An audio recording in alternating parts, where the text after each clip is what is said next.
নমস্কার বন্ধুরা, ঐতিহ্যের গল্প চ্যানেলে আপনাদের সকলকে স্বাগত জানাই। আপনারা কি জানেন শিবকন্যা অশোক সুন্দরী সম্পর্কে? তার পুজো করলেই মিলবে ধন লাভের অক্ষয় আশীর্বাদ। আসুন জেনে নিই অশোক সুন্দরী সম্পর্কে। হিন্দু পুরাণে শিবের কন্যা অশোক সুন্দরীর উল্লেখ পাওয়া যায়। শাস্ত্র মতে অশোক সুন্দরীর পুজো করলে অর্থাভাব দূর হয়। অশোক সুন্দরীর উৎপত্তি ও শিবলিঙ্গের তার স্থান সম্পর্কে বিস্তারিত জানুন। অশোক সুন্দরী দেবকন্যা। শিবলিঙ্গের পুজোর সময় প্রতিটি ব্যক্তি জ্ঞানত অজ্ঞানত অশোক সুন্দরীর পুজোও করে। পদ্ম পুরাণে অশোক সুন্দরীর জন্মের কাহিনী সম্পর্কে উল্লেখিত রয়েছে। পুরাণ অনুযায়ী তিনি নহুষের স্ত্রী। অশোক সুন্দরীর 6 পুত্র ও 100 পুত্রী রয়েছে। অশোক সুন্দরীর জন্ম সম্পর্কে জানা যায় যে পার্বতীর আগ্রহে শিব তাকে বিশ্বের সবচেয়ে সুন্দর বাগান নন্দনবন দেখাতে নিয়ে যান। সেখানে পার্বতী কল্পবৃক্ষ দেখেন এবং এই সেই গাছ তার প্রিয় হয়ে ওঠে। কল্পবৃক্ষ মনস্কামনা পূর্ণ করে। নিজের একাকিত্ব দূর করার জন্য পার্বতী কল্পবৃক্ষ থেকে এক কন্যার কামনা করেন। তখন কল্পবৃক্ষ অশোক সুন্দরীর রচনা করে। অশোকের অর্থ শোক রহিত বা সুখ। পার্বতীকে সুখী করার জন্য তার জন্ম। আবার অত্যন্ত সুন্দর ছিল সেই কন্যা, তাই তার নাম হয় অশোক সুন্দরী।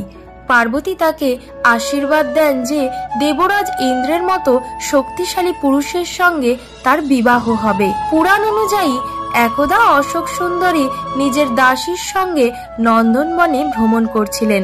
তখনই সেখানে হুণ্ড নামক রাক্ষস আসে। অশোক সুন্দরীর ওপর মোহিত হয়ে পড়ে সেই রাক্ষস। তাকে বিবাহের প্রস্তাব দেয় হুণ্ড। অশোক সুন্দরী তাকে পার্বতীর আশীর্বাদের কথা জানিয়ে বলে যে নহুষের সঙ্গে তার বিয়ে পাকা হয়ে গেছে।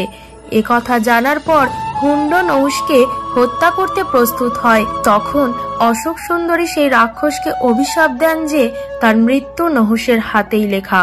এরপর নহুষের অপহরণ করে সেই রাক্ষস, কিন্তু হুণ্ডের এক দাসী তাকে রক্ষা করে। মহর্ষি বশিষ্ঠের আশ্রমে বড় হতে শুরু করে নহুষ। ভবিষ্যতে হুণ্ডের বধ করেন তিনি।